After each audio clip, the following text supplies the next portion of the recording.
Okay, Chairman. Okay, thank you. We ready? Okay. Welcome, everybody. Welcome to the January 12th staff meeting. And so it's a new year starting, and also unofficial welcome, but more official welcome to new commissioner who will be here, Commissioner Lopez. So welcome. This is your first staff meeting, and tomorrow will be your official first commission meeting, but welcome. Thank you. I appreciate that. Okay. With that, I'll hand over to Tom. Good morning, Chairman. Good morning, Commission. We have 4 items for discussion of staff today. First, Tanya Cole will get up and give us a very brief status of the Riverview Building review and analysis, which is ongoing. As you all recall, we put contract down on that building before the first of the year and are now spending time giving due diligence to take a hard look at that building, and so she will give an update on what is happening there. Then we will have our federal lobbyist, Jim Davenport, join us on the phone. He will be calling in at 10:05 to talk about federal agenda, and I think he has some things he kind of wants to lay out to the commission to consider as we shape our federal agenda for the new year.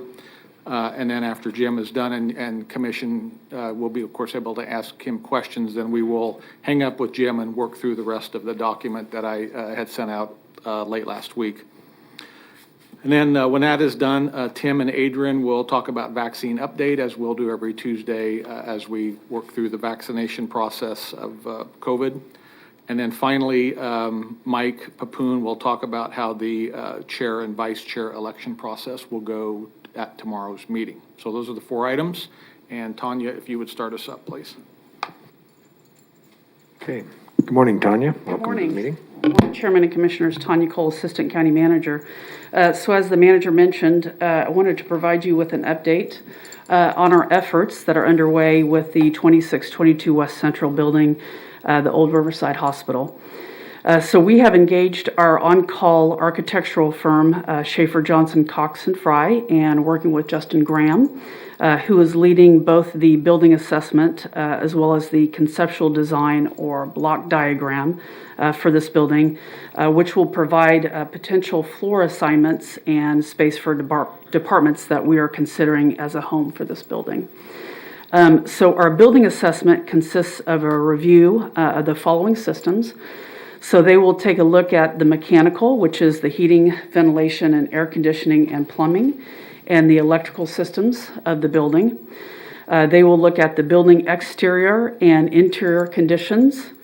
We'll have a roof inspection. They'll take a look at the elevators, and considering the age of the building, we're also going to have an asbestos report of the building. We are also having county departments take a look at the building. We'll have Susan Erlenwine and her team take a look with environmental resources. We have had our IT department take a look at the building, so they'll give us a summary report of the networking in that building. And then we've also had our Metropolitan Area Building and Construction Department take a look, as well as our Facilities Department take a look at the building. Justin additionally also has a team, as I mentioned, to take a look at the conceptual design. And so I have given him a list of departments to consider for that building.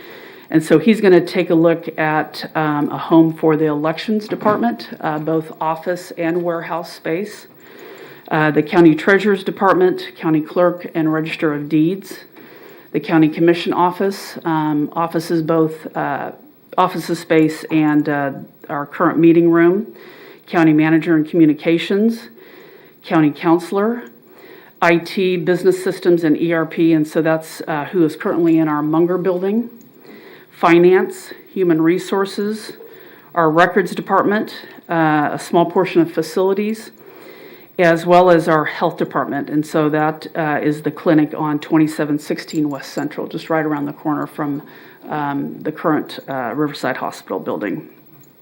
And then as you're aware, we also have an EMS post that's currently in that building. I've asked Justin to take a look at that EMS post. We did have a future CIP for that EMS post to replace, and that was due to currently not understanding what might happen at that facility with ownership. But we also had a need at that EMS post to expand their garage due to the ambulances being too long for that current garage. And so I think if we take a look at the EMS post and maybe doing a small remodel there to expand that garage space, that will work for EMS at that current facility. So timeline for completion for Justin to finish both the building assessment as well as the block diagrams, we're looking at end of January.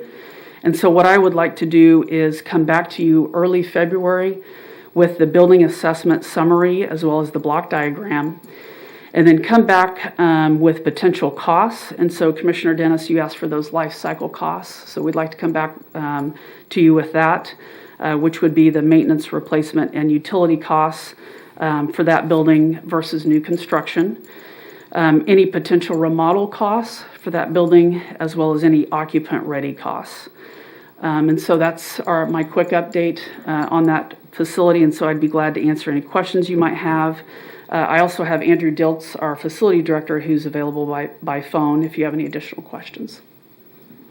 Okay, thank you, Tanya. You mentioned a lot of departments that are being looked at in this analysis by, who is that doing all that, Justin? Justin Graham, he is with Schaefer, Johnson, Cox, and Fry. He's been pretty integral Right. in working with us as we've kind of been doing this study for an administration building.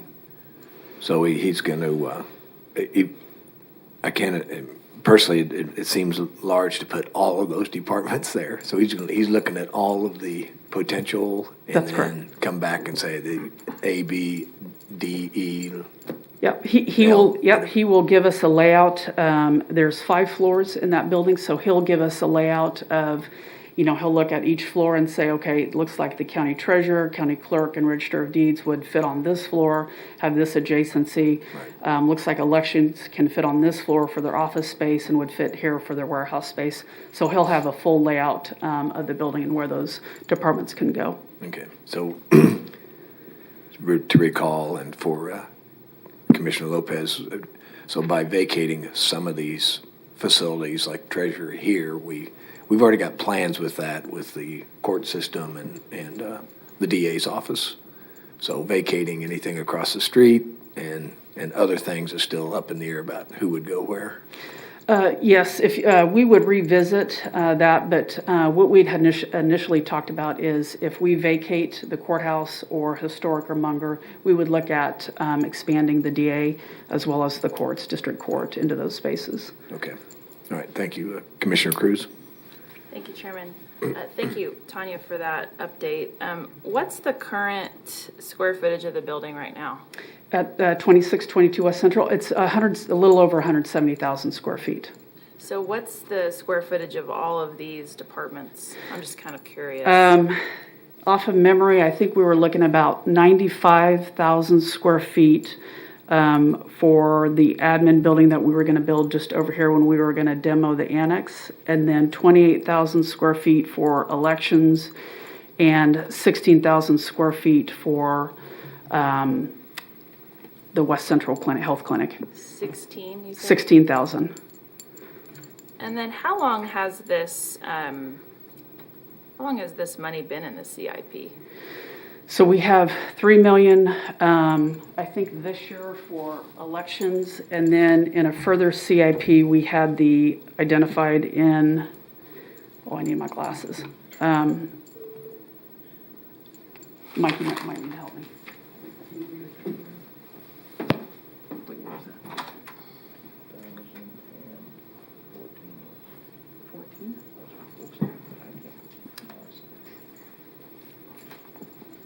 Sorry about that. Okay, in 2024, we had 27.9 million identified in the CIP.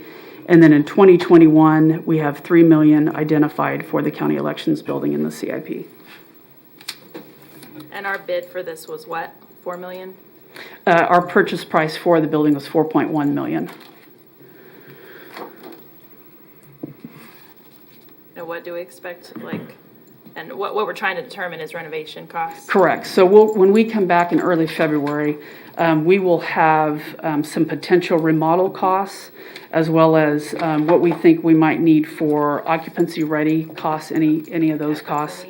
And then what Commissioner Dennis asked for life cycle costs for 25 years versus a new construction cost. So we'll have that comparison for you. So like with the zoo, are we going to consider any sort of green materials when we're doing renovations and those kinds of things? Is that the materials that we're going to be looking at? We to certainly renovate? can. We will always look at like LED, those type of materials when we're looking at remodeling space. Okay. And then could we get some stats around like the EMS post that, like how many calls do they service out of there and compared to like the ones that are around? I'm just curious. Sure, we certainly can get that That's information, supposed to be Commissioner. one, right? Yes, Okay. Okay, Yep. thank you so You bet. much. Appreciate it. yes. Okay. Any other questions from commission? Not at this time. Look forward to your report. Okay. Into January and beginning of February. Yes. All right. Thank you, Thank Commissioner. you. Okay. Next up, Chairman, I know Jim just texted me, and he is on the call now, so I think maybe we turn it over to him and let him talk about Sure. it as we shift into discussion about federal agenda. Jim, are you on the call? Yep, I'm here. Very good. I'm So, here. The commission is all here, and we're ready to hear from you now, sir. Jim, this is Okay, Pete. great. Jim, so, this is, Jim, this is, We're obviously it's been a fairly interesting last week in Washington. that's right. So what I have started to do is took the county's agenda from last year and have begun to update it. You have about 5 projects on there right now, or maybe 4 projects and some other items. So this is the time of year where we start to look at what you all have, and then start to consider, are there other projects or programs that you're interested in.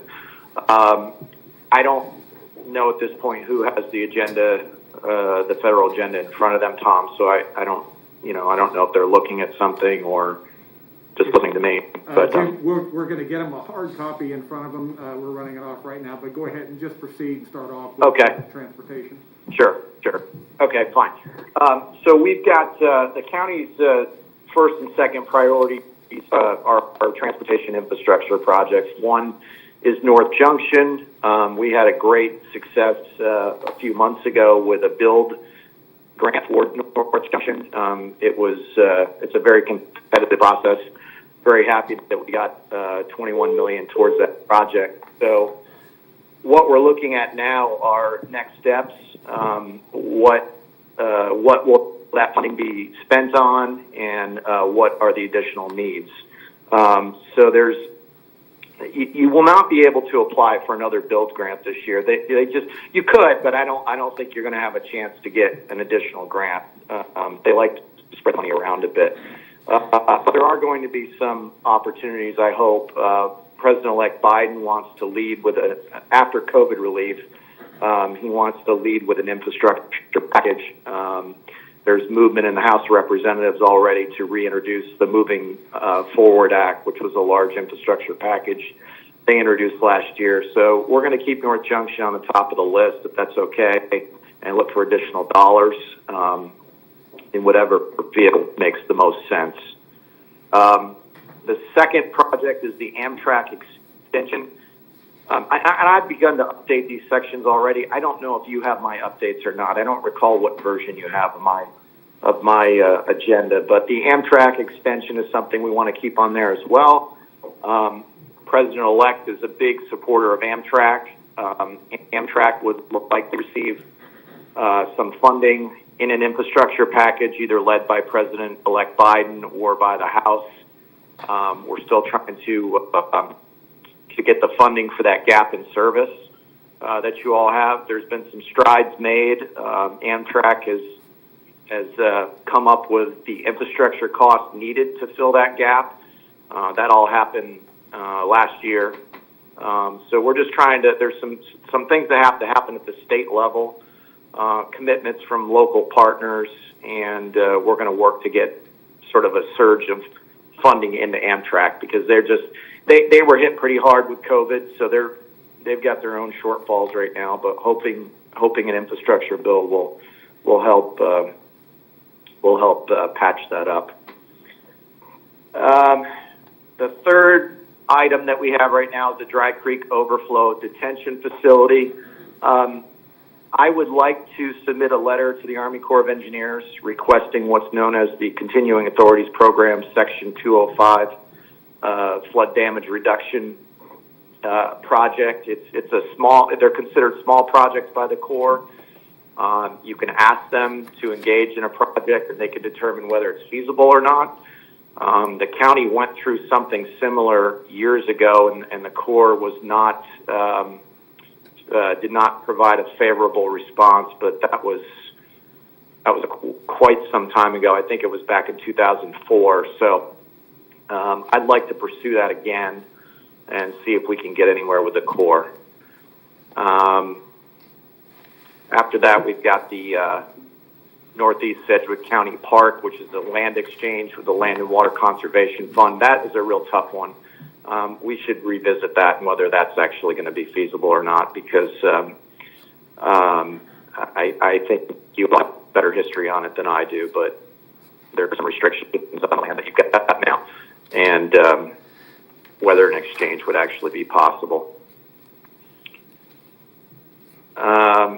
After that, the Older Americans Act was reauthorized this past year, back in, I think it was March or April, so that was on your list last year. That can be taken off. It was reauthorized for another 4 years.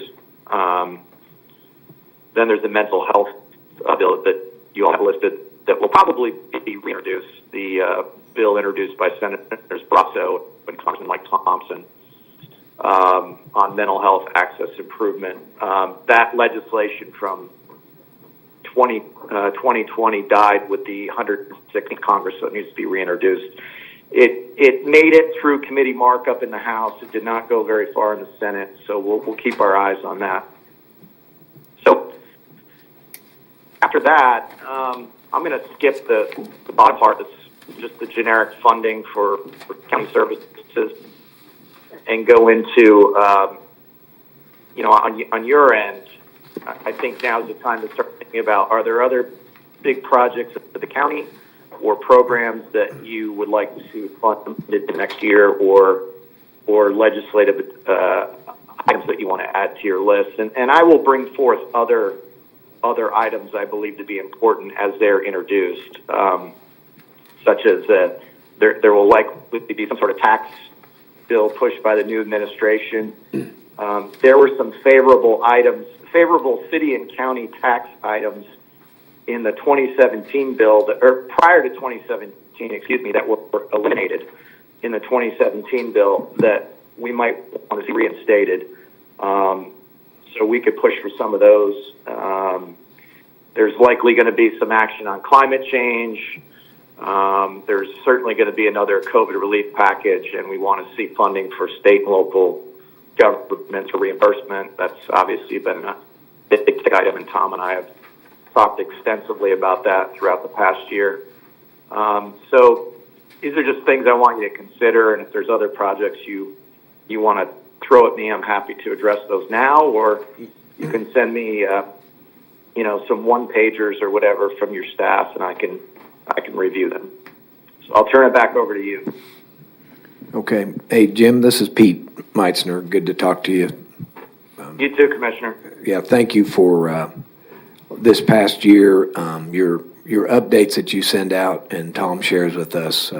He was, as you know, better than anybody. It's a lot of fast-moving parts this last year. So your 2020 reports and updates has been greatly appreciated. And I know you've had some dialogue with some of the commissioners directly and obviously through Tom. So thank you. And I know that you are working still with the city of Wichita and maybe even a little bit of the state of Kansas with transportation. So thank you again. Yep. We do have a question from Commissioner Dennis. So I'll hand it over to him. Sure. Thank you. Well, good morning, and thank you for visiting with us today. I appreciate the update. A couple things, though, that I think we probably ought to talk about among the commission and make sure you're up to speed with it. The North Junction is pretty well finished up.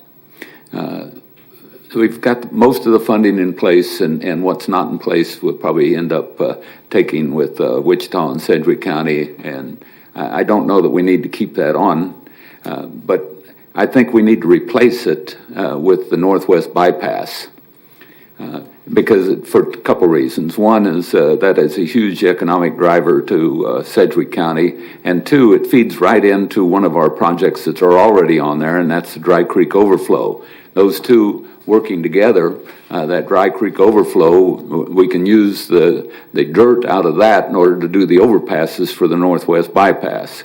I'd like some support. I hope the commission agrees with me that it's probably time to drop the North Junction and add the Northwest Bypass. I do agree to Amtrak is one of the priorities. As I already talked about, the Dry Creek Overflow is very important, and the Northeast Sedgwick County Park is something that we continue with, and behavioral health is one of our top issues. So really the only adjustments that I think we need to make is change North Junction and Northwest Bypass. Thank you, Mr. Chairman. Okay. I would be supportive of adding Northwest Bypass. I think there was been some discussion that the North Junction could still have some incidental funding opportunities. I'm not sure. Jim, do you want to talk about that again and kind of talk about that, the infrastructure package and what that could potentially mean for the North Junction? Can you talk on that just a little bit? Yeah, sure. It's really hard to tell how they're going to do it. Biden is going to propose an infrastructure package, but the House of Representatives will lead with drafting it. So that will be the drafting of that package will start with the House Transportation Committee. And it will, in the Senate, that would be the Senate Environment and Public Works Committee. There will likely be an infusion of funding for surface transportation. It's what I envision the infrastructure package to be is twofold.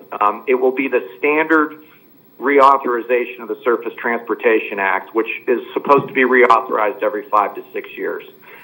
Whether they just do a typical surface transportation bill or whether they allow project-specific funding in it is yet to be seen. And what I mean by project-specific funding, and there is talk about returning to allowing members to seek earmarks. If members are allowed to seek earmarks, they could theoretically, if it goes the way it used to, they could seek specific funding for a project, for a county or a city project in either an appropriations bill or an authorizing bill. So if there is a small shortfall with North Junction, it would be, I would suggest that we get your congressmen and your senators to seek that earmark, if we're allowed to do that, in either an infrastructure package or the transportation appropriations bill for North Junction. Having said that, I don't know too much about the bypass project that the commissioner brought up. We could do the same for that as well. But Northwest Bypass is something, if it's a new project and it's a large project, we could also seek a build grant for that. So we could consider it. Again, I don't know enough about it. I don't know how far along it is, but I'd certainly entertain both projects. I'd be happy to go after both.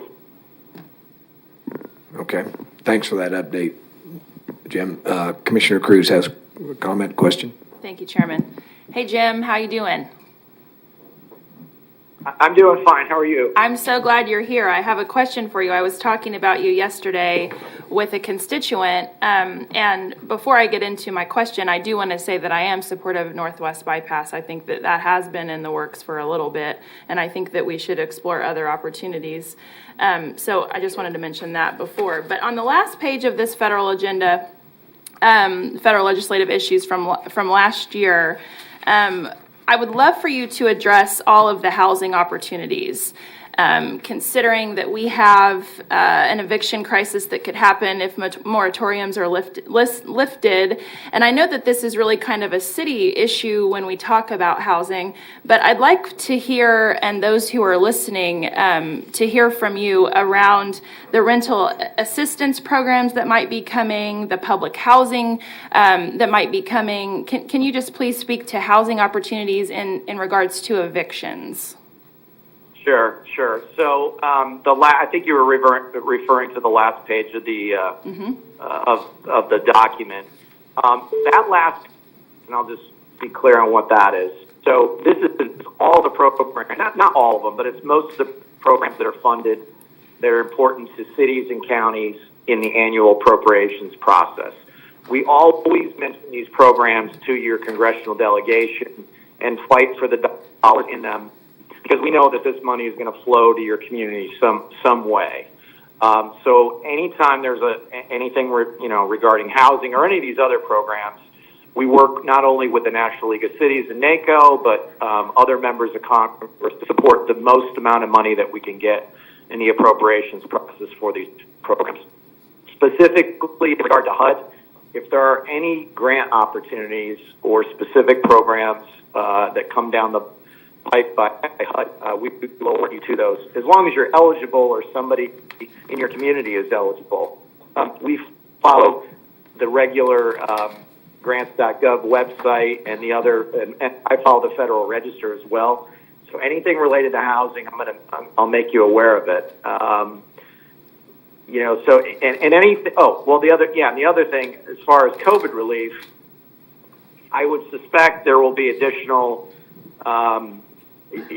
favorable language towards the rental market, especially with regard to people that can't pay their rent, in future COVID relief packages. So we will pursue any and all things that are going to benefit the constituents of the county and these programs that the county could benefit from. And if there's specific ones you don't see on here, I'm happy to add them. Or if there's specific programs you want to know more about, I'm happy to get you all the details I can. Well, the other thing, though, is those who rent, obviously we're going to have some folks who are landlords who are not going to be able to, maybe they rely on that rental income from their renters to pay their own mortgages. So So is there anything when it comes to landlords that, I'm going to have to look more at the landlord element. I'm sure there's probably something to that regard. I don't know at this point, Commissioner. I will take a further look at it though. Commissioner Cruz and Jim, I just had this morning, the city council meeting was on, and they were just approving a $12 million rental assistance grant program through Sally Stang. Yeah. And in it included not only rental assistance, but landlord assistance. Cool. That was part of their agenda, and they had pretty extensive discussion this morning on that. I think the outcome was an approval, but so we might want to double check back. I just wanted to interject that. No, that's so great. Thank you, Jim, for all your answers. I appreciate it. Absolutely. Okay, Jim, any other questions, comments? Okay, I think you got the feet. Or Jim, go ahead. Oh, no. Oh, I'm sorry. Were you talking to me, Commissioner? Well, I was just looking around at our commissioners. We don't have any other questions or comments at this time, so if you have anything to close with this, looking forward to someday getting back to Washington, D.C. and be able to see you face to face. So. I guess the last thing, as far as a visit, so you probably could guess that NACO's not going to have their fly-in in February this year. I had spoken to NACO. They're looking to maybe move. I don't know if they're still holding to these plans, but the last I heard, they were talking about moving their typical fly-in to the fall, which makes a lot of sense with everything we're hearing about activity and travel to Washington this year. Any clients I've spoken to, I basically said this: don't plan on any travel to the Capitol until sometime after the second quarter. And given what happened last Wednesday, things might even be a little bit more delicate. Having said that, Zoom has become my new best friend. It's probably yours as well. I'm happy to set up, virtual meetings with anybody on the Hill, or the federal agency folks have not used Zoom or Microsoft Teams as much as I hoped they would. I've done more conference calls with them than actual video conferencing, but we have those abilities, obviously, and we can do that. So we'll keep that in mind, and I'll talk more with Tom about that, how we want to do those meetings throughout the year. Okay, that sounds good. Yeah, none of us even knew how to spell Zoom back in February, but it's a common practice now, so. Yeah. Okay, well, Jim, thanks again, and good luck. Stay safe, and appreciate all you do. Absolutely. Okay, Thank you. You can all give me a holler if you have any other questions or comments. you bet. Okay. Thanks, everyone. Thanks, Jim. Yeah. Thanks, Tom. I'll see you later. Commissioners, Okay. while this discussion was going on, I had Jim Weber call in, so he is also on the line now to talk. And we'll have Jim we'll have Jim Weber give Jim Davenport an update on Northwest Bypass and begin to educate him on that process. So, Okay. and Jim is on the line now if we have questions about that. So, I guess before we move on, let me just preface this is a 2 to 4 week kind of venture here. We want to hear from you today, begin to shape this. I feed data back to Mr. Davenport. He feeds data back. We'll come back to you in a couple of weeks with a little bit more of a polished agenda. And at some point when you're satisfied with it, we'll ask you to vote on it in a public meeting. But we're just going through a very similar process like we did with the state agenda and trying to formulate and shape this together. So this is by no means the end of the conversation. I'm hearing Jim say, and I'm just going back to the beginning of the document now, that there is maybe some value to keep North Junction on here, but I think I'm hearing commissioners say they would like to add Northwest Bypass to this list now. And we will get Jim the proper information so that he can add it to a very similar language setup that he had with North Junction. So if that's okay, we'll begin to shape it that way. Well, we've got a couple of lights on here, Tom, so Commissioner Dennis first. Well, thank you. I didn't want to bring it up with Jim because we haven't talked about it here. But one of the questions that I've got is what future COVID relief is going to be coming to the county and what do we need? And we haven't talked to Lindsay or to you about what our needs are going to be for distribution of and the administration of the vaccine. So once we get that, we may need to add something else to our agenda for COVID relief. I think generally Davenport did mention that we should have some type of COVID relief, something on our agenda. What that is, I think we should shape up internally, bring Lindsay to the table and talk about needs and hear from our departments. But yeah, I agree. There somewhere in this agenda, there needs the word COVID needs to be in here, and we need some type of language. Very good. And I think he's seeking that too. I just thought it was premature for me to tell him we needed to do something when we haven't talked about it. We need to tell him what we want to do. So Thank you. Okay. Commissioner Cruz? Thank you. Can we get a refresher on the start of the Northwest Bypass? Like, when did it start? How much land have we acquired already? Can we get also a comparison of the east side of town and how the road was constructed over there and what happened with the star bonds and all the development that went out over there? Because if you think about it, if you have a road, you're going to have development build around it. And so I'd like to have those two sides kind of, because I'm not real familiar when K96 went around the east side of Wichita. So I'd like to get that information and just the time frame in which it happened. So Jim, go ahead. Jim Weber, do you want to talk about Northwest Bypass just historically? The K96 analysis, I think we'll have to round up for you. But Jim, do you want to talk about Northwest Bypass?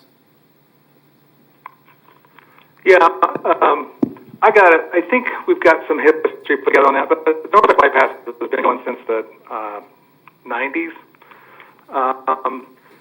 They have gone through some other preliminary studies, and I'm going to say in the early 2000s nailed down the alignment that we're working on right now. KDOT went ahead and had, I think there are 3 different consultants do 3 different plan packages to cover the space from K96 down to US 54. They are all, as I understand it, they're all at what we'd call field check stage, which is about 50-60% completion. And that's a place where you might take a project like this and hold it on the books until things develop and get ready to move forward. That's a point at which you can get right-of-way plans.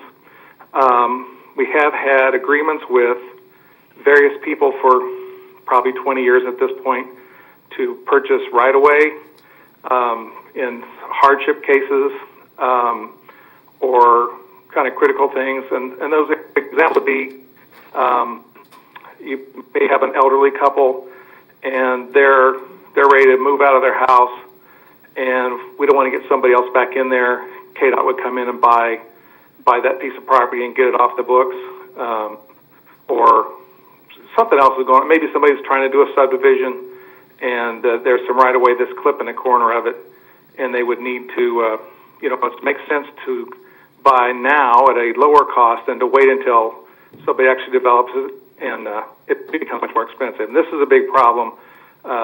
Pete knows on East Kellogg, they spend a ton of money on right of way. And so we've been working for probably 20 years with Wichita, originally Goddard and Mays and KDOT to pool money to go out and get right away. And I think, I go back and find the sheet, we're probably 20 to 30% through the right of way at this point. The current agreement that we signed earlier this year, or 2020, I guess, last year, significantly increases the amount of money we're going to spend on right away or make available to KDOT to buy right away. And so that's just, this thing just keeps moving forward. There's also a toll study being done by the Kansas Turnpike Authority through Trans-Systems, looking at the northern part of it to see if it's possible, if it's feasible, maybe look at this as a toll road. So there's a lot of activity around it, but it's kind of at the point where when I look at this list and you talk about what we need to put on next, I think it's coming up. It's, North Junction, obviously the most important thing we've had going. This is, to me, the next one that we need to work on. Others, Wichita and Andover, are concerned about East Kellogg. There's some West Kellogg stuff, but this is not a really long-term project that it needs to happen. The comparison to K96 out east, I don't know if I've ever put that together. I mean, we've talked about it. David Spears may have done some work on that. We can certainly go back and look at that. There are some different things that happened out there. There were some major right-of-way pieces that were donated by individuals that and had some timelines stuck on them that kind of motivated people to do stuff out there. But we would expect that out west, you would see growth along this corridor just like you've seen out east. This thing does pass right by the St. Teresa Hospital out to 21st Street. So it's kind of in the middle of an area that maybe if the economy were working like it's supposed to, should be pretty hot. And we can certainly get as deep as you want. We can pull some information together. There's some layouts that we can share with you. I'll maybe stop here unless there's some questions, specific questions you have that I might be able to answer. No, that's great, Jim. I'd like to see it, though, if we could have I don't know, Commissioner Dennis, if you'd like to have a meeting and lay it out visually on a map, see where the right-of-way that's already been acquired. I would like to kind of get Brent involved with the economics of the east side to see kind of what engine that creates, just for future reference, to see what kind of economic engine could be on the west side of town as well. So if somebody could set that up, that'd be great. Okay. Oh, Commissioner Dennis, you want to respond? Yeah. If you don't mind, I don't want to preempt Commissioner Howell, but this is still talking about the Northwest Bypass. Jim, when you're looking through David's information, he put together a great PowerPoint that has a number of I believe he got them from Google Earth or someplace like that, that takes the economic development of K96 and shows that just stage by stage by stage of how that thing just turned from a dirt farms into a huge economic engine. So if you can find that, that'd be fantastic. And I'll work with Commissioner Cruz, and maybe we can get a meeting together with Jim here in the near future where we can talk about where we're at exactly. And we've acquired about a third of the property the last time I was briefed. I don't know if we've got any more since my last briefing. We've also been working with Mays and Goddard as partners and to bring everybody up to speed. I had a lunch with Brian Fry yesterday, and he is interested in getting Wichita on board to support the Northwest Bypass, because they haven't been saying that they're supporters, but hopefully with his assistance we can get Wichita on board with that. In addition, we need to bring Commissioner Cruz up to speed on what the Transportation Coalition with the Chamber and everyone is, and see if we can't get that moved up. And we talked about it at the meeting just a week ago, seeing about moving the Northwest Bypass up there, and we need to get WAMPO on board. So there's a lot of coordination we need to do here in the near future. Thank you, Mr. Chairman. Yep. Thank you for your explanation. Commissioner Howell? Thank you, Mr. Chairman. I am curious, does anybody remember the approximate project cost for the entire Northwest Bypass?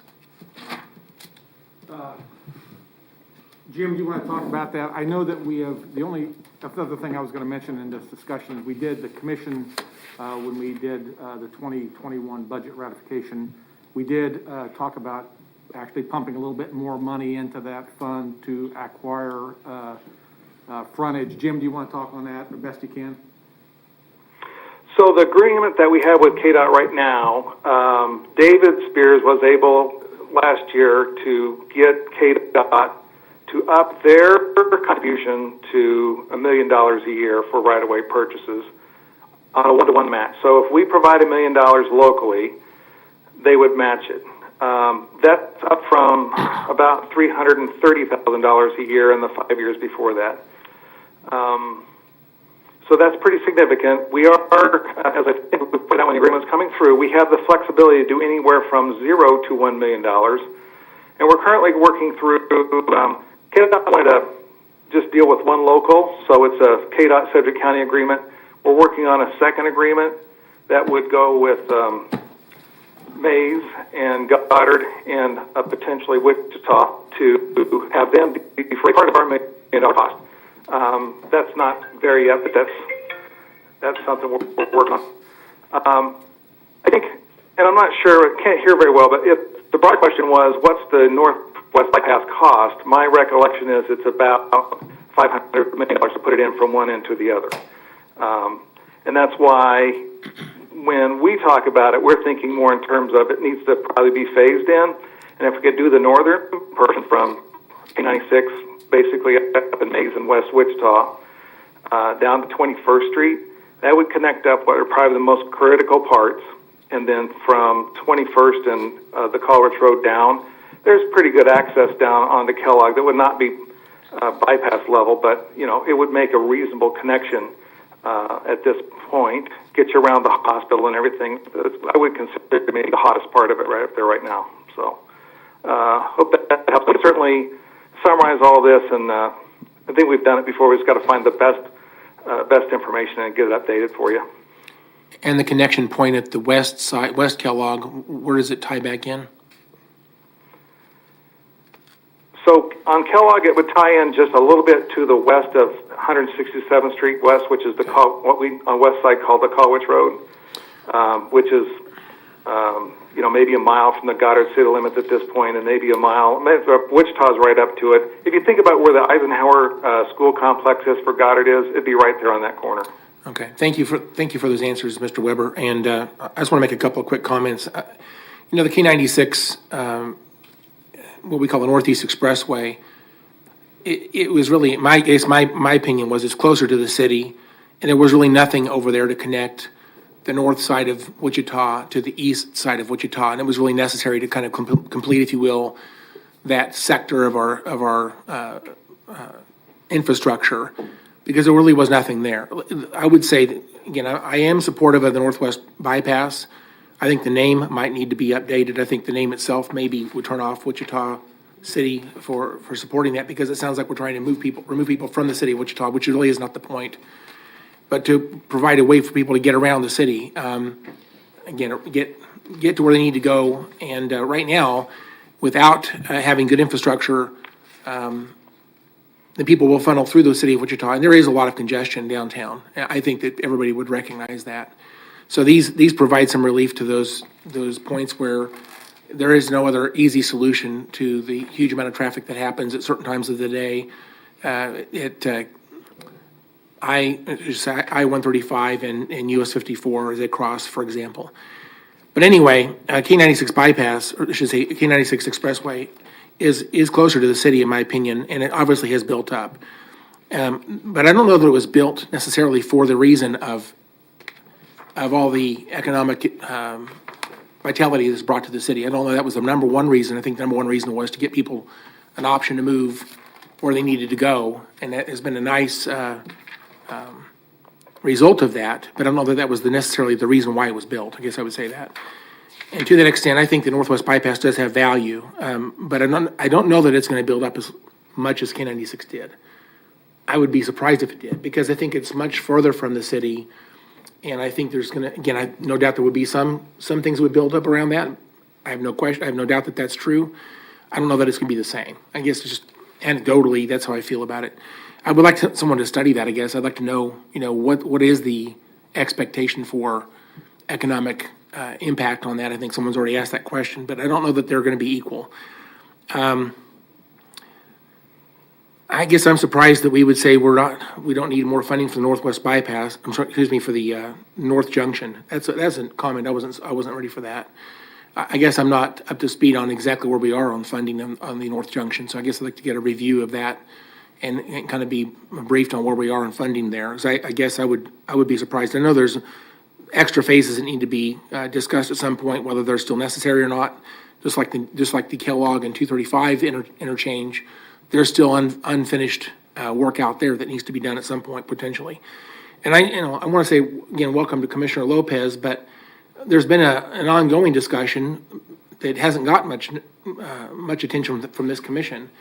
And that is, there's really not a great way to get from the south side of the county to places where you need to go. We have the turnpike, obviously 135, but it has very limited access. One of the options, of course, is the ARC 95 project.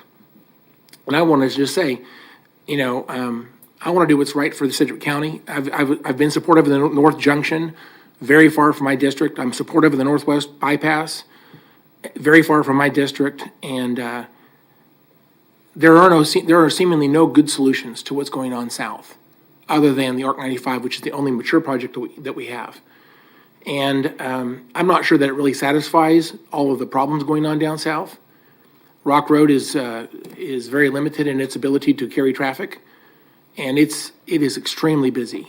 And it's a very dangerous road, in my opinion, because it's 4 lanes passing each other at 55 miles an hour, and there's some deadly accidents that happen along that stretch.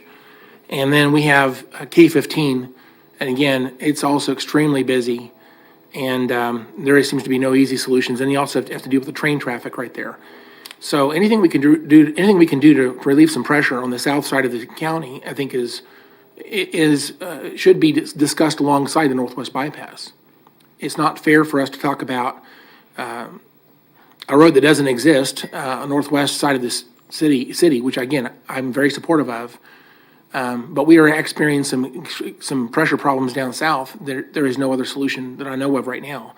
I think there are other ideas we should discuss, but they're not mature ideas. So anyway, I would just want to say that I welcome the discussion of Northwest Bypass. I think one thing we have to have, and Commissioner Dennis already mentioned, the Transportation Coalition, which again, it's not a government-created board. This is a group of leaders that have come together and have given themselves that name.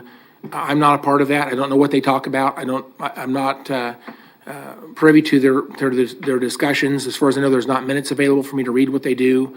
I don't know for sure, but I think it's important that we would have partners on Northwest Bypass, Northwest Bypass, specifically the city of Wichita, which right now up to this point have not been supportive, as in my opinion has caused a slowdown of this project. But secondly, the Greater Wichita Partnership. I think that they have got to also be a part of this, and so we need to establish partnerships and have those declared before we can really get movement. And then finally, I want to say Secretary Lawrence has shown interest in the Northwest Bypass. And I know that she's a tremendous Secretary of Transportation, and I trust her, and I just want to say that she's put the gas on. And I want to say kudos to her. I appreciate her leadership there. But this idea of moving this to a toll road has really accelerated, I think, the options for the Northwest Bypass. And I think that's something we really ought to explore with more passion, because I think that takes years off this project and moves it forward. Thank you, Chairman. Okay, Commissioner Cruz? Thank you. I have no doubts that the ARC 95 project will be beneficial for our community. Where are we at with that? Like, what's the, are you waving your hand? Did you want to say hi? What's up? Can I answer? Sure. Well, I need to have the commission. If you could chairman hold on just one recognize me. second, I'm not quite finished with my thought.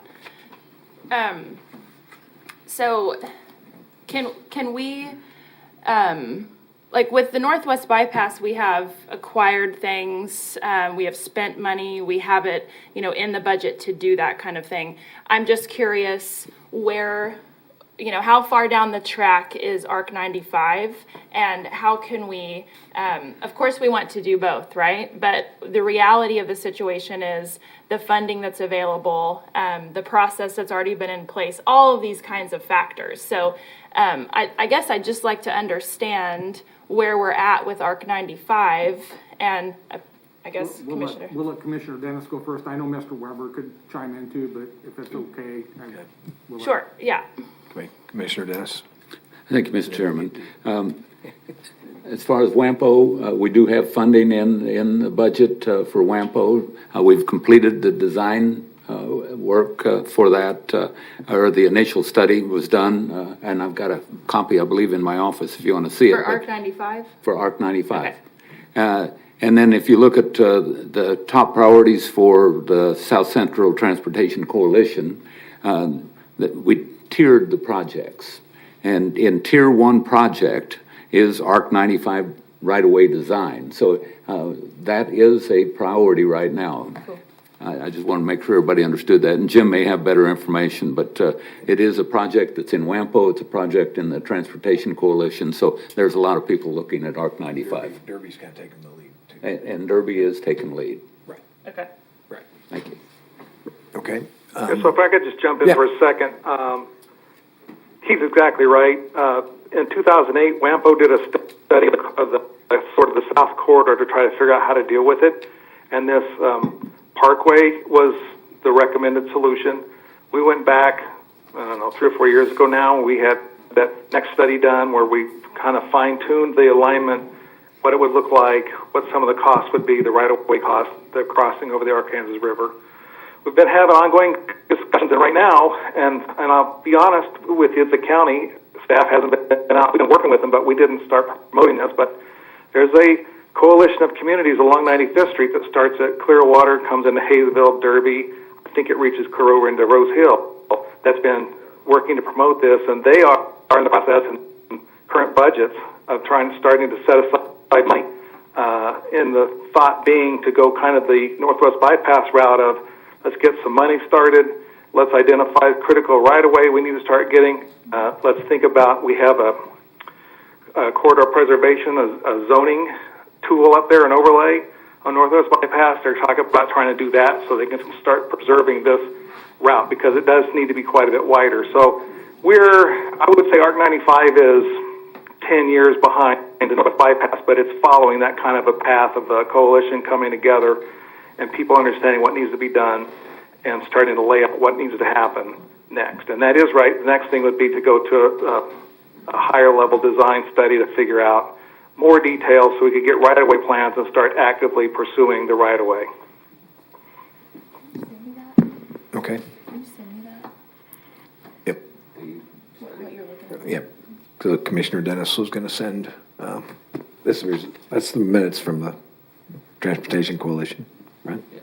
Okay. Meanwhile, moving on. And one more thing, I think Commissioner Lopez will get Yeah. we'll get you data on ARC 95. I'll have Jim, he can come in and visit with you, get you up to speed on that. Okay. Commissioner Lopez. That was really what I wanted to know. I'm not as familiar with the Northwest Bypass or the ARC 95 project as I'd like to be, so if I could get any information or be included on any of these meetings that we've talked about, kind of getting that back story, I would appreciate it. Okay. I don't see any other. So, hey, Jim Weber, thanks for being available. Appreciate it.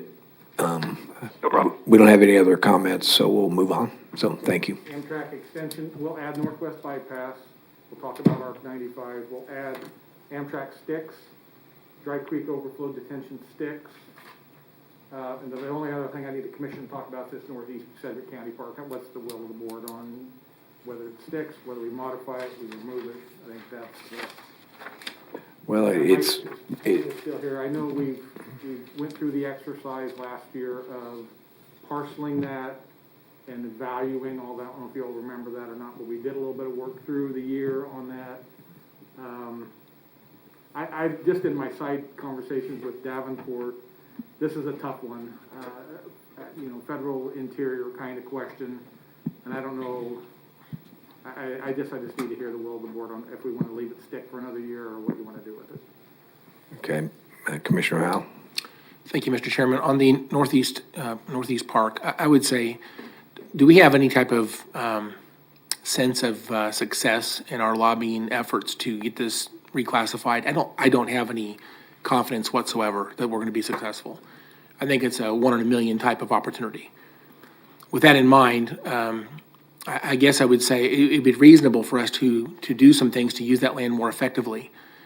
There are some recreational opportunities that I think may be self-supportive. We've got to, if you will, allow a vision to move forward, come up, make some decisions on things we would allow to happen out there. But as it sits right now, that land is basically not being used by our citizens of Sedgwick County, and that's unfortunate. They own it, and we ought to simply pull the trigger and allow them to enjoy the property that they own, because that's really what needs to happen. If there's no other option that's going to happen, then we need to go ahead and move on with developing that property, similar to Sedgwick County Park. I think there's a lot of opportunities out east on that land, and I know there's a lot of people who've approached me in the past. I've brought up ideas here amongst this commission, but it seems like we're just sitting here static, waiting for something to happen that's never going to happen. So I guess I would say let's move forward with a vision and find some things that are self-supportive at least, and start developing, allowing for design concepts to move forward. Thank you. Okay. Commissioner Cruz? Thank you, Chairman. I have to agree with Commissioner Howell. I think it's especially now when people are looking for things to do. I know I have 2 dogs now. I have kids that I like to get outdoors. We're kind of limited on things that we can do. And a park, adding an additional park, additional trails, different things that we can do to get outdoors. I think that I'd like to see at least a discussion put on the calendar to talk about what we can do. I had a conversation with Brian Fry the other day as well, talking about different things that we could partner on, city and county, talking about, I know that there's discussion about our cultural recreation departments and how we can best utilize those with the city of Wichita. What are some things that we can do to partner to utilize that space more effectively? So I would have to absolutely agree and see if we could get that on the calendar to talk about, maybe get it in a CIP to discuss if there would be equipment or just paving that could go on, like at Sedgwick County Park. I think that's important for quality of life, especially since we're sitting on, 650 acres, is that right? So that's a lot of land. What are we able to do with the restrictions that are on there? I think that would be, the first question. What could we even do with it? So I'd like to get that on the calendar if possible. We'll do all the above. I know Mark came in, and we've had a discussion, it was many months ago, about what we can and can't do there just legally. We'll resurrect that again and bring it back to the commission for further discussion. Okay, thanks. That's the will. Commissioner Dennis? Thank you, Mr. I know Chairman. you've been very helpful in talking to our congressional representation on this too. It's to much frustration, I'm sure. But Yeah. if you update us from what you know, thank you. Well, we've been trying to do something with this for all 4 years that I've been on the commission, and nothing's happened. So I can't disagree at all with Commissioner Howell and Commissioner Cruz that we need to do something else. As a matter of fact, yesterday when I had lunch with Councilman Fry, he thought that an off-road vehicle track out there would be something that would be interesting. I've also had discussions with Kelly Arnold about doing something like they did over in Butler County with a nice, very nice firing range out there. So there are a lot of different recreational ideas that are possible, and we probably ought to start finding something else that we can do if we can't get rid of the encumbrances on that property and sell it. Because right now we've got 600 and some acres, the last time I heard, worth probably $1.5 million of taxpayers' money that's sitting there that we can't use. And if we've got that much of taxpayers' dollars tied up, we probably ought to use it for something. So that's just my comments. Thank you. Okay, and Commissioner Howell? Thank you, Chairman. Just to, I guess, highlight some of the things that have been discussed. I appreciate the firing range. I agree with that. I think there's a way to do that with self-supporting. We might need to invest on the front end, but I believe that there is a way to make that actually pay for itself. And so I think there's a lot of value there. We talk about, gun safety. Well, I think one of the things we have to do is provide, if you will, opportunities for people to learn how to be safe. And this would be a great way to help public safety.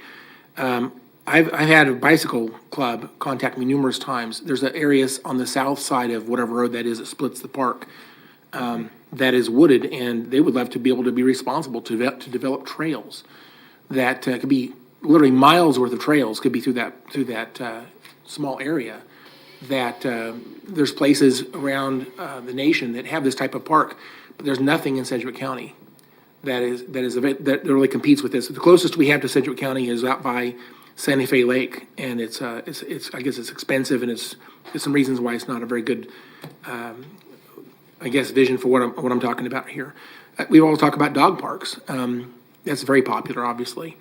I would like to do something that's maybe more functional. I think that Sedgwick County ought to have a place for people to drop off limbs. Tree limbs that fall on the property, rather than putting them in the garbage dumpster and go to a landfill. That's not the best idea. A better idea would be to recycle that. Derby has a wonderful limb drop-off location for the people who live inside the city of Derby. It's at their park out east of the city called High Park, and they convert that to mulch, and they provide that free to anybody who wants free mulch. And if every once in a while they might have to do some type of a burn there to remove some of the extra mulch. We've actually helped them from the county when they had a storm come through. They had too many tree limbs come in, so we went out there with our air curtain burner from Sedgwick County and helped them get rid of some extra debris that they had there. But that's something we could do, I think, as a service to our people, rather than having to wait for an event to happen. If there was a place for someone to drop off limbs at this park, it would be a service. Again, I still think we should ask for donations. People use these services if they're willing to to provide a couple of dollars for their service that they used. It might become self-supportive. We might have to have a staff person out to actually monitor that. So it'll be a small cost, but I do think it's a way to do this self-supportive. So anyway, there's a lot of ideas, and to have this property sitting there doing nothing just shows lack of vision and lack of leadership. We need to move forward. Thank you. Commissioner Cruz? Thank you. After we figure out what we can do, is there a way to have a public engagement session around ideas to get more people involved in actually understanding that we have a Northeast Park? What's the signage like to even get out there? Do people even know how to navigate to get back there? It's kind of tucked back. So, I wonder if maybe we could just look at better signage.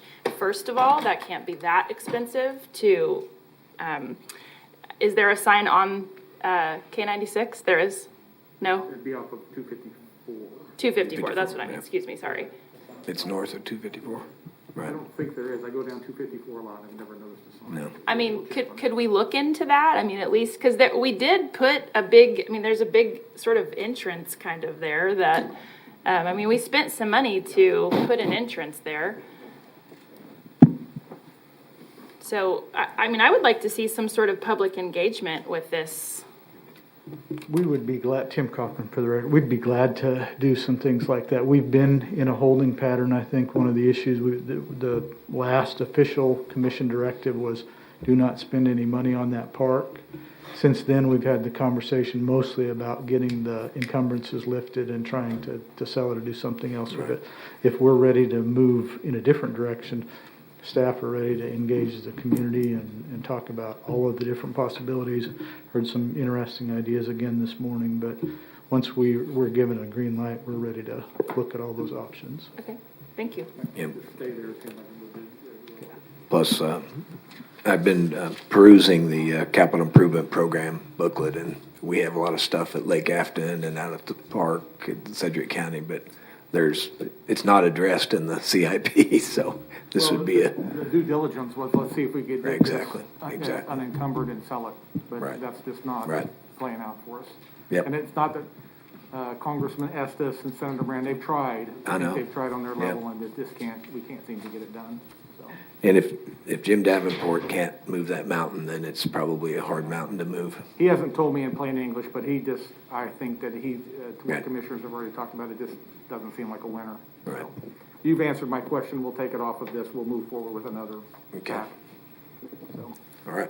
anything else on federal agenda don't- for today? Don't see anything. Very good. Appreciate Tim is it. already at the podium, we can talk about vaccines.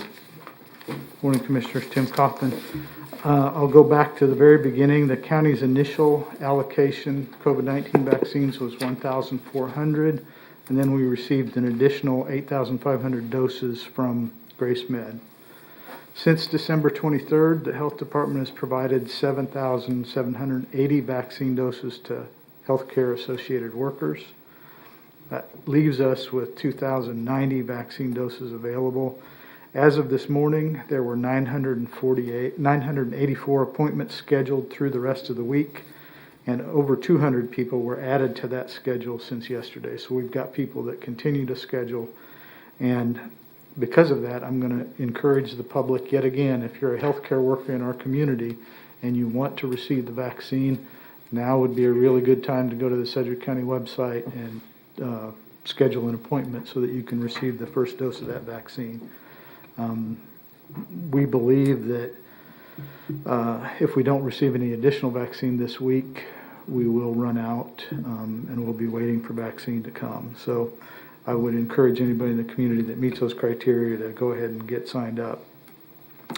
There has been a great deal of conversation about very early data reports that said that Kansas was 50th in terms of vaccinations dispensed. KDHE referenced a difference between the doses dispensed and the doses that had been reported as dispensed at that time. CDC data tracker has a great deal of information, and I think Kate's going to pull that up for us now. And you can see some of the data that this is nationwide data, but it shows that now Kansas is in about the middle of the doses that have been delivered in terms of count. And if you look at rate per 100,000, the darker the blue, the better. And so we're showing that we are, again, consistent with other states and not in 50th place as had been indicated before. And so if people are interested in how vaccinations are being delivered across the country, this is a really good site to get that information. And KDHE has a link on their site to get to the CDC information. We have not received any additional vaccine allocations since our initial shipment in December. There's no official word when we will receive more. We do believe that we'll get some either late this week or more likely next week. It's really important that we get some additional vaccine because the state is transitioning. We're preparing to move, and we're planning and scheduling to implement phase 2. And so phase 2 is a much bigger group of individuals than phase 1, so we need additional shipments of vaccine.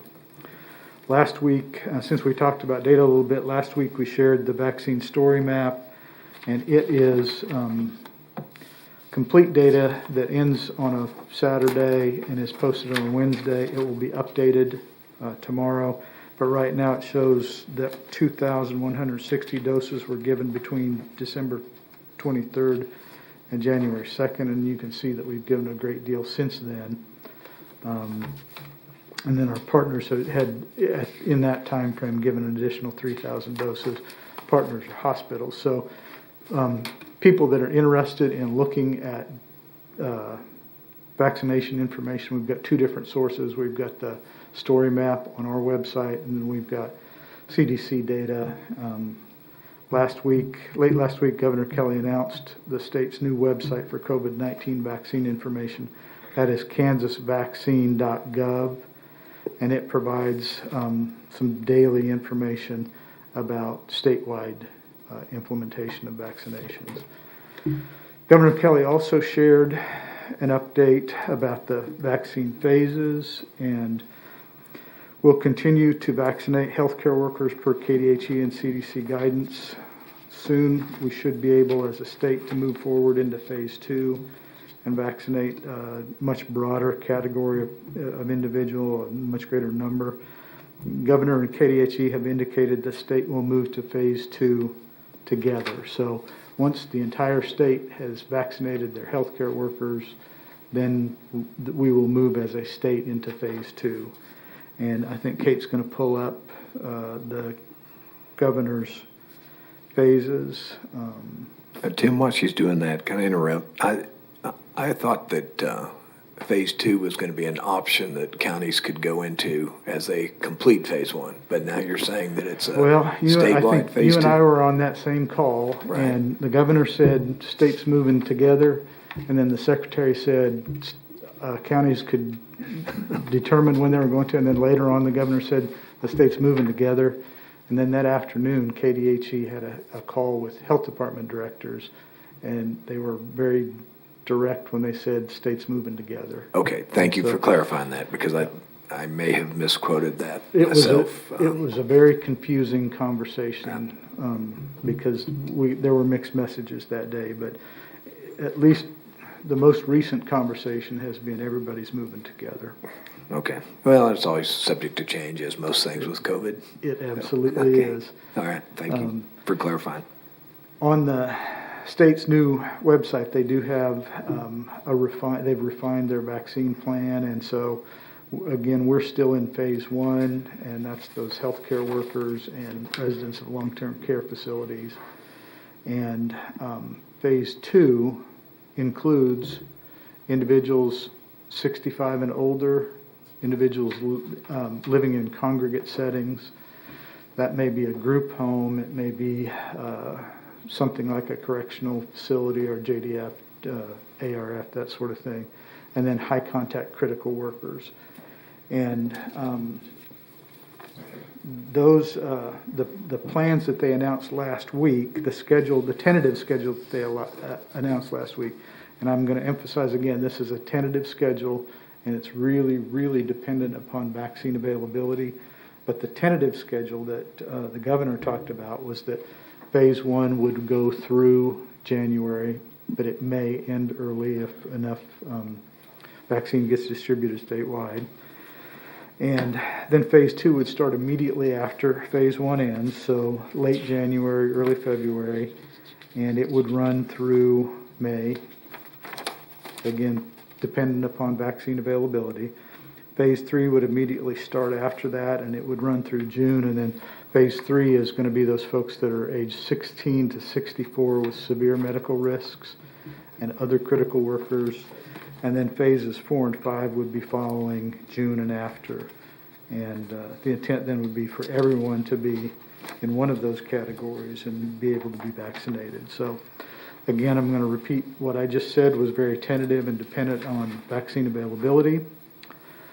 But within phase 2, we're talking about age 65 and older, congregate settings, and high contact critical workers. Each of those categories is probably going to require a different approach for vaccine dispensing, and so the complexities that the health department will go through are going to intensify, but we also believe that in phase 2, more vaccine providers will be added, and so that may change some of the things that we do as a health department as well. Because phase 2 includes so many more people than phase 1, Dr. Menz is working with health department staff and others to develop guidance on a schedule within that much larger group. And our intent is to be able to provide that recommendation, that plan next week, either in this meeting or in the regular meeting. But it does appear that phase 2 vaccinations will be starting at about the same time that the second dose for phase 1 vaccinations are going to start. And so that is another complicating factor. We've started to work with the IT department to help people who schedule appointments navigate to the right scheduling portal so that we can separate out folks that are getting second dose versus the folks that we're trying to vaccinate for the first time. And any transition, I'm going to keep saying this, any transition to phase 2 is going to be dependent upon the availability of vaccine as it comes from the manufacturer. Once we're ready to move to phase 2, we'll work with communications again to make sure that everyone understands how that process is going to work, how they can go through the sign-up process, and we'll use all of our communication channels, social media, the news, and other established communication channels. And I guess I just want to remind the folks that are listening in the community, we knew that the vaccine rollout was going to be slow. You know, when the KDHE first announced this, they talked about summer as the last phase, and so they were talking even back then about a 6 or 7 month rollout, and depending on availability of vaccine, that seems pretty likely. As more vaccine is produced and distributed and allocated, we'll continue to vaccinate more and more people. I'd be happy to answer any questions you may have. Okay, thanks, Tim. Commissioner Cruz. Thank you, Chairman. So I gotta ask, phase 2 is a large group. So do you see Dr. Menz, you say he's working on guidance. Is there going to be, so on this sheet, page 5, it lists out firefighters, police officers, first responders, correction officers, grocery store workers, food service, K through 12, child care workers. Will he be saying of phase 2, this group can go first, this group can go second, or will he be this group at large, schedule your appointment?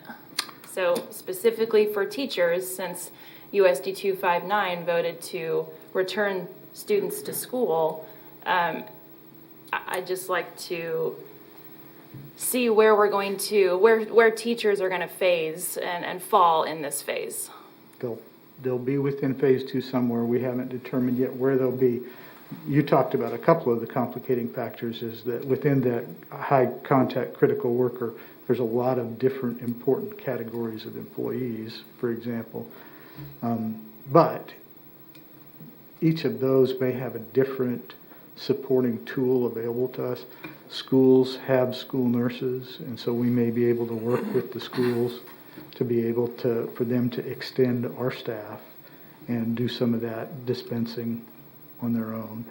Not necessarily the same with law enforcement officers. And so every one of those decisions is going to be dependent upon some of the resources that are available and what's the quickest, most effective, and most efficient way to deliver those vaccines.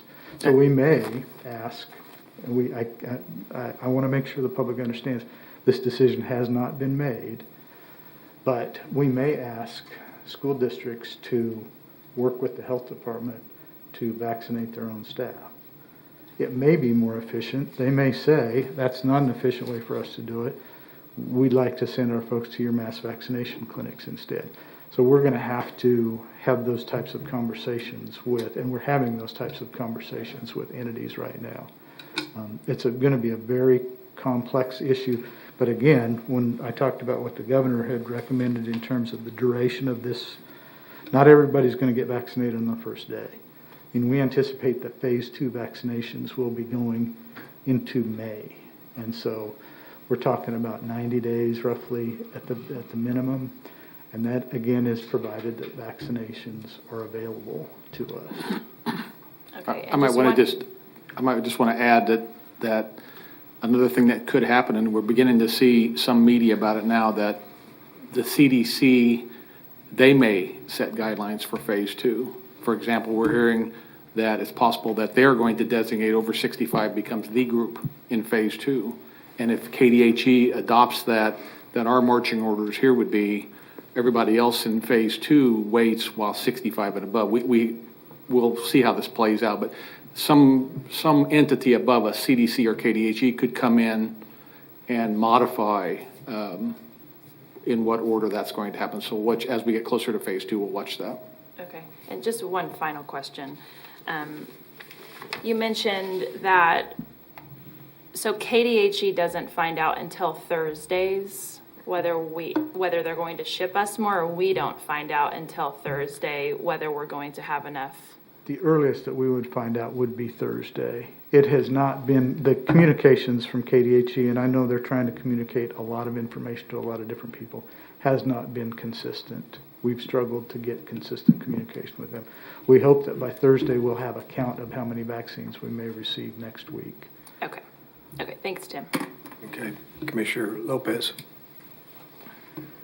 I just have a question about the database you said that we're keeping track of who's getting vaccinated already. Is that something that's just for the county, or is that a state database? Does everybody have access to it, like Ascension or Wesley and anybody, so we can put their information in that they're giving as well? Or can you just explain that a little bit more for me? Anybody who is dispensing vaccine is required to, in Kansas, to report it through both EpiTrax, which is the state system, the KDHE system. So KDHE would have the information about all of the different vaccinators in this community, for example. And then everybody also is obligated to do data entry into the CDC system, vaccine, I think it's called Vaccine Tracker or Vaccine Finder. So those two entities have all of the information, and we're using our own, we've got our own information that we capture and then we transmit into EpiTrax. Okay, thank you. Okay, Commissioner Dennis. Thank you, Mr. Chairman. I appreciate it.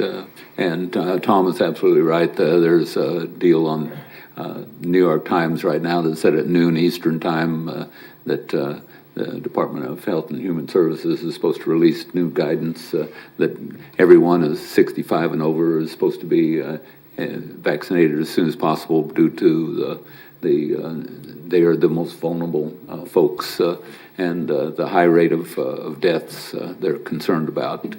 The other thing that I wanted to make sure that everyone knew, and since this is a public meeting, I'm hoping everyone that's a veteran pays attention.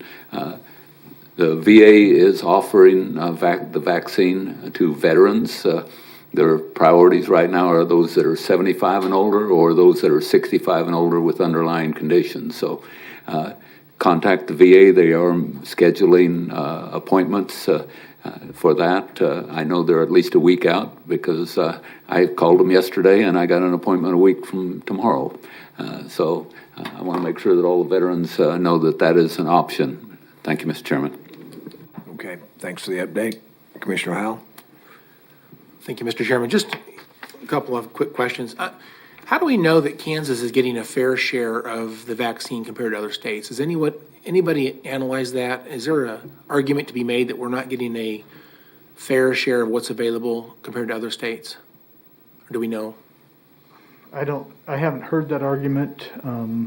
We can certainly talk to KDHE and see if they believe that, and I guess if I spent some time on the CDC tracker, I'd be able to figure out percentage population-wise if they're allocating it based on straight percentage or if they're allocating it based on percentage by age category and critical health factors. But I don't have information right now to tell you.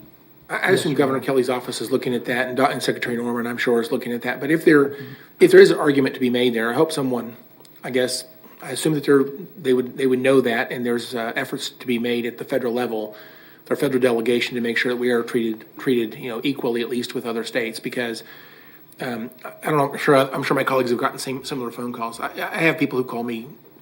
A number of people called this last few days and said they know people who down in Oklahoma, for example, who are they would classify themselves as phase 2, and they're getting vaccinations down in Oklahoma right now.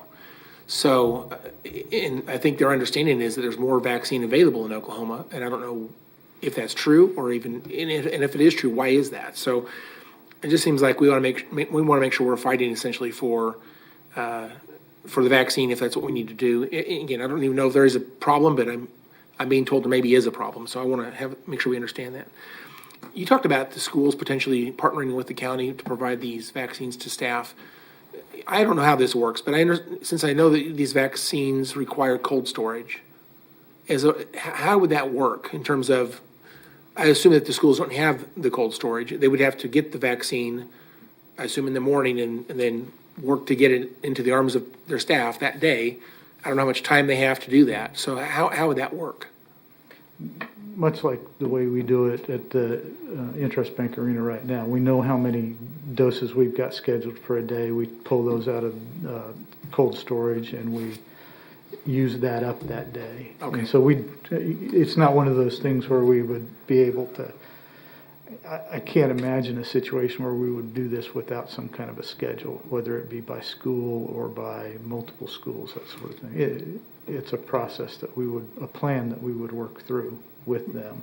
Very good. So when we spoke last week, I think when we talked about this last Wednesday's meeting, when we get to like the last phase, the envision is that this will be probably done through, family physicians, offices and things like that. It would be done everywhere. So I would assume that they would have the same type of process. At some point, most of these places don't have access to cold storage, and so they'll have to go get the vaccine that they have scheduled to administer, and then they'll be able to do that in their offices, wherever that happens to be, eventually.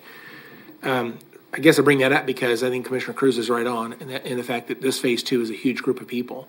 Someone contacted me yesterday and said they're very concerned because, the age 65 and overpopulation is a very large group of people by itself. And there's some concern, some anxiety about how will they be notified? Where is it going to go? Where do they go to get the vaccine? I know the details aren't available yet, but I guess my assumption is that probably the Interest Bank Arena will probably be the place they would get that if it's done through the county. They'll be notified through lots of different media opportunities to hear about that. They probably have to call a certain number to set up an appointment, and they'll go get their vaccine. But they're concerned about the fact is once you turn that on, that population is such a large population that we are going to be overwhelmed. That's too many people at one time to be entering into that pipeline. So they're concerned that we maybe haven't thought that through. And I don't know the answer to that question. I wanted to just share with you their concern and to give you a chance to respond to that. We absolutely have thought it through. We planned for this and we continue to plan for it. And again, this is not a single day vaccination event. This is going to be a 90-day vaccination event, provided there's enough vaccine available. That's going to be the limiting factor, I think. But not everybody's going to be able to get vaccinated that first day or even that first week, and many will be vaccinated in either the second or the third month of that 90-day period. But we will work with communications to make sure that everybody understands how best to get scheduled for vaccinations and whether or not they need to schedule through the county or if at some point in time other healthcare organizations begin to vaccinate. I think, this is a rich community in terms of healthcare options. And we've got Walgreens and CVS's on almost every corner. Dillon's has pharmacies in most of their situations. There will be, at some point in time, a much greater number of people dispensing vaccine than there is right now. And so we'll continue to work with the community, make sure they understand how that'll work. You did mention Interest Bank Arena. We're certainly appreciative of the opportunity that they've given us to use that facility. We do from time to time compete with other events in that facility, so we're also looking at alternative sites. We've used the health department on a couple of occasions, and we'll continue to scour the community, working with Tanya's staff to find the right setting for us to be able to continue to deliver high throughput vaccination for folks. I had someone from across the street ask me about clergy being included as a high contact critical worker. I don't know if that right now, I think there's a very specific list of who is included in that. But to the extent that the clergy probably is high contact critical in terms of they provide, mental health supports, if you want to think of it that way, to this community. Was this something we can at least, consider potentially including clergy into that category? We'll certainly ask. One thing I can tell you, and I've been in on a number of phone calls over the last 4 or 5 days, KDHE is fielding questions like that on a constant basis, feeding the information back to local health departments so that they can refine and fine-tune their plans. So we'll pass that question along. That's what I'm asking. Then again, I'll accept the answer, whatever that is. I just wanted to pass that along since someone across the street asked me. And then I guess I would say there's probably not going to be an opportunity for us to say all of phase one is, and I think I mentioned this last week. You're not going to be able to say all of phase one is 100% complete. Now let's go on to phase two. I think what I would anticipate is phase one is tapering off.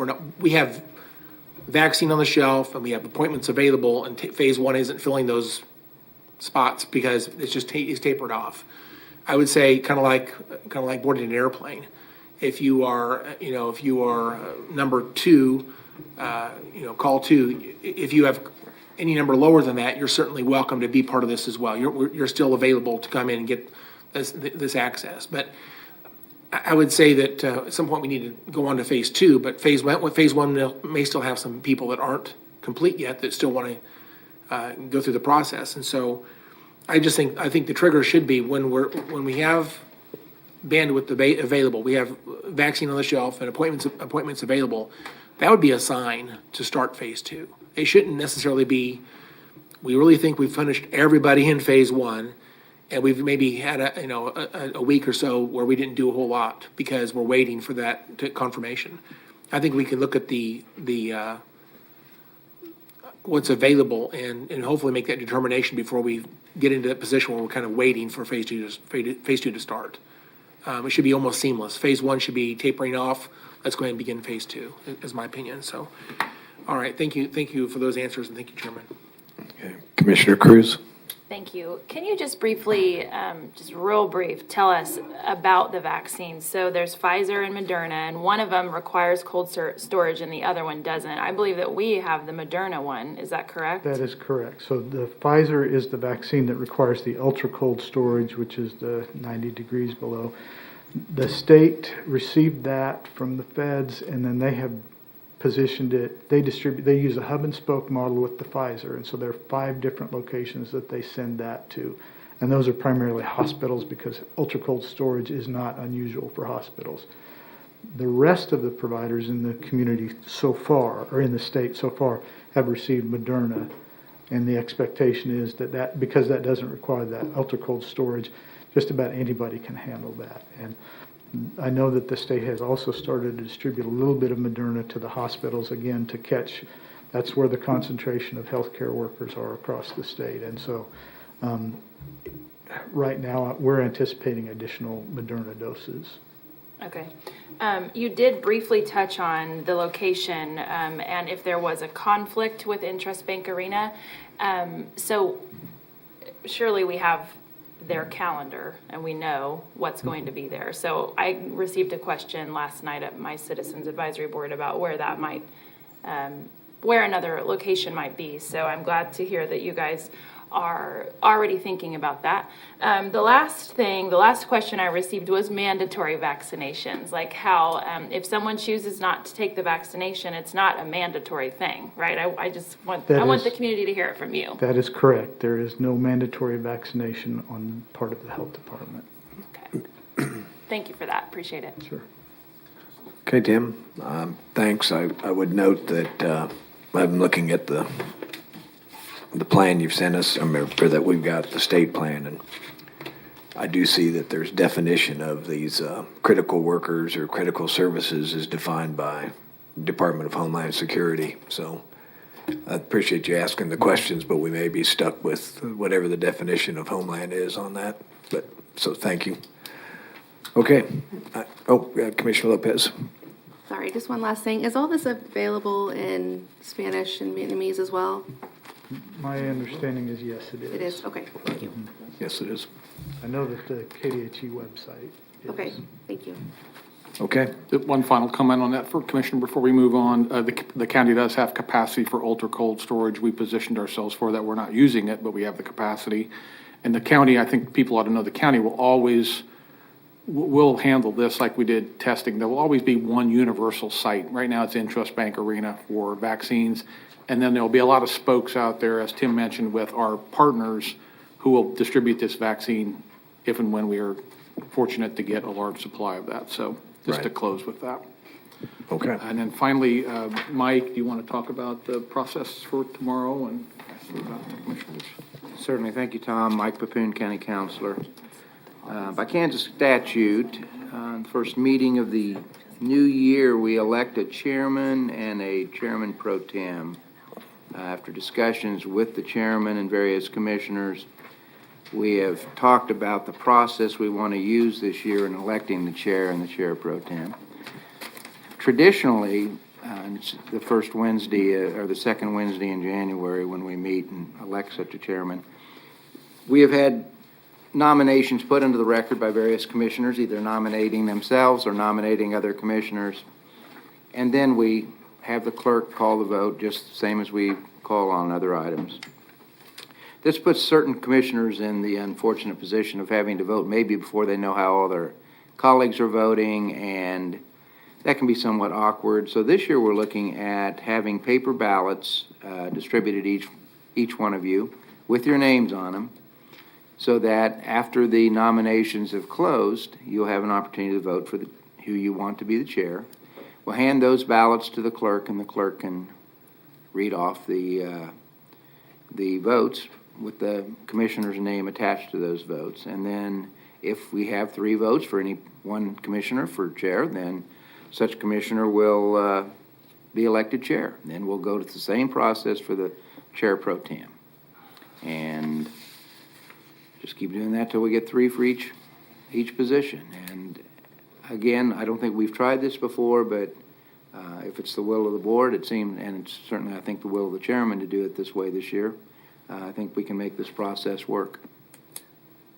Be happy to Okay. answer any questions. Thank you. I appreciate you use the word chair, which is good, and it's written out as chairman, but we do have a couple of females up here too, so I think we ought to just refer it to chair. Build that. I know, you mentioned chair, so anyway. It's a new day anyway. I mean, not a new day, but I guess others probably call it the Sedgwick County Commission Chair, which is fine. Okay. I think we use chair and chairman Yeah, interchangeably. I know, interchangeably. Chairwoman or- So, okay. All right. Well, unless there's any questions or comments on that, I think we'll proceed this way tomorrow. And that is at that's new business, but it's kind of at the end of the agenda from what I saw. New business part 2. Okay. All right. Anything else? Don't say anything. So with that, we will adjourn and see everybody at our first official meeting tomorrow. Thank you.